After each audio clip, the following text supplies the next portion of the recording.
Hey y'all, it's Hunter Elliott, rangehot.com. This evening, I want to talk to you about a pistol I got a little over 3 months ago, and we've really been running it.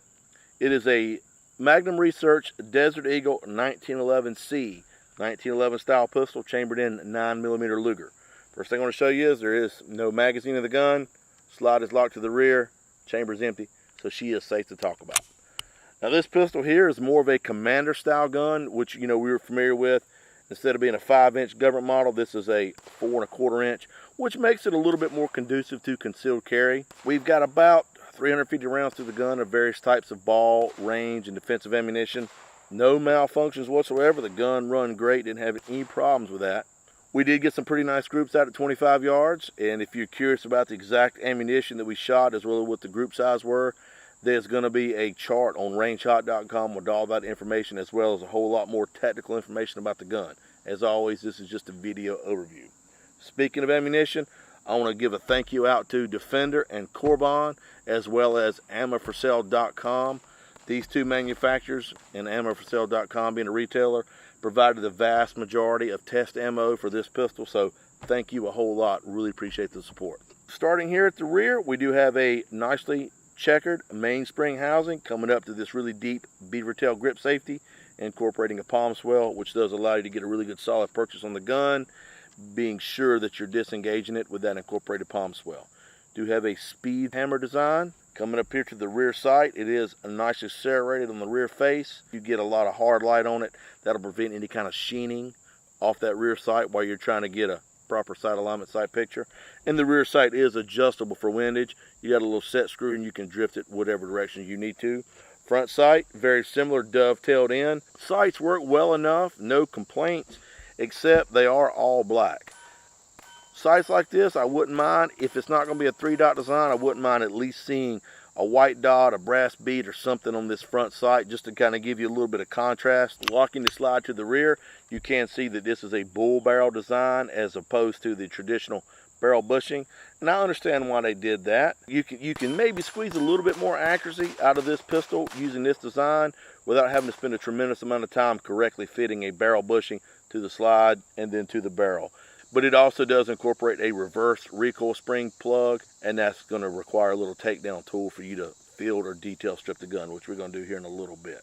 Slide stop is nicely serrated, worked as exactly as it was supposed to, and the thumb safety is extended and serrated, worked like it was supposed to, with a little bit of effort to engage and disengage with that audible click. The trigger, it is an aluminum 3-hole design that is adjustable for over travel.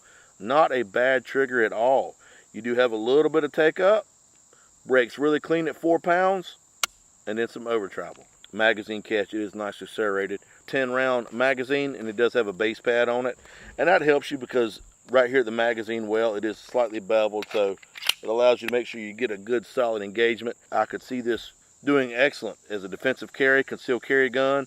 Maybe 6 or 8 years ago, I don't know that I would recommend a 9mm, but as we know, bullet technology has come a long way over the past decade. Being an all-steel construction, the gun does have a little bit of weight to it. Recoil was very, very manageable. If somebody was looking to get into learning an automatic or a 1911, this would serve very well as a trainer. To maybe somebody who was a little bit more recoil sensitive or didn't want to spend a tremendous amount of money on factory ammunition at the range. As we know, 9mm is pretty inexpensive to shoot as compared to other calibers. Okay, y'all, I got my friends Derek and Rick out here. Derek, what did you think about it, brother? I love it. I love the grip. I love the thumb recess. I love that. It's perfect. The way that it feels and the way that it shoots, it's heavy and a 1911 style. It's a great pistol. I love it. Awesome. Rick, what about you, brother? What did you think about it? Agree, the grips are great. The weight on it makes it feel like you're shooting nothing. I don't use the recess there because I ride them high, but I love it. That thing shoots great. So both of y'all pretty happy with the way it worked? I'd buy it. Thumbs up. Andrew Barnes, he's Barnes Precision Machine. He is a machinist out of Apex, North Carolina, and builds a really nice high-end AR-15, as well as a competitive shooter. So considering his expertise, what do you think? I thought it was, again, good craftsmanship, good quality machining and manufacturing. It's got a good trigger in it, a tighter slide, barrel fit. Obviously, is another choice in the 1911 style. So those two things, very, very comfortable to shoot. I definitely, for the price, was impressed with the overall quality to price point. is I want to detail strip it. Let's look at the insides. Take a look at it and see what's what. Everything looks to be pretty good to go. Looking here at the radial locking lugs on the barrel as well as the engagement lugs here on the slide. Everything looks to be pretty good to go. They're still sharp. There's no chips or peening or cracks. Like I said, I know 350 rounds, that's not a tremendous amount of rounds to put through a gun, but you know, if there was something wrong with it, if there was a problem, it'd have showed up by now. So that leads me to believe the gun was fit correctly and timed. Now you will notice this is a fully ramped barrel, so that's going to give you a little bit more case head support. As I've always said, don't get so hung up on that case head support. As long as the gun is built correctly, if it's a standard type 1911 ramp or a ramp barrel, you're still going to be fine shooting any kind of semi-spec ammunition. So it's a nice feature, but not a necessity.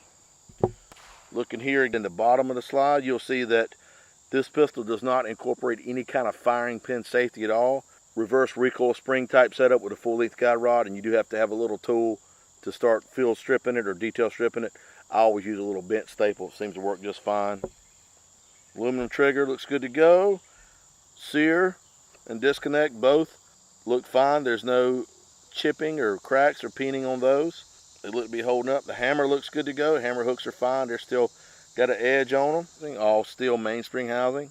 They did not kink the plunger spring, so when you do detail strip this thing and you pull this extended thumb safety off, make sure you got your thumb close and catch that plunger. If you don't, she's going to go shooting off across the room, and you'll be hunting for that thing. And trust me, I've had to do it more than once, and it is aggravating. So anyway, understand that this gun is manufactured by Bull Transmark, and it is made in Israel, marketed through Desert Eagle.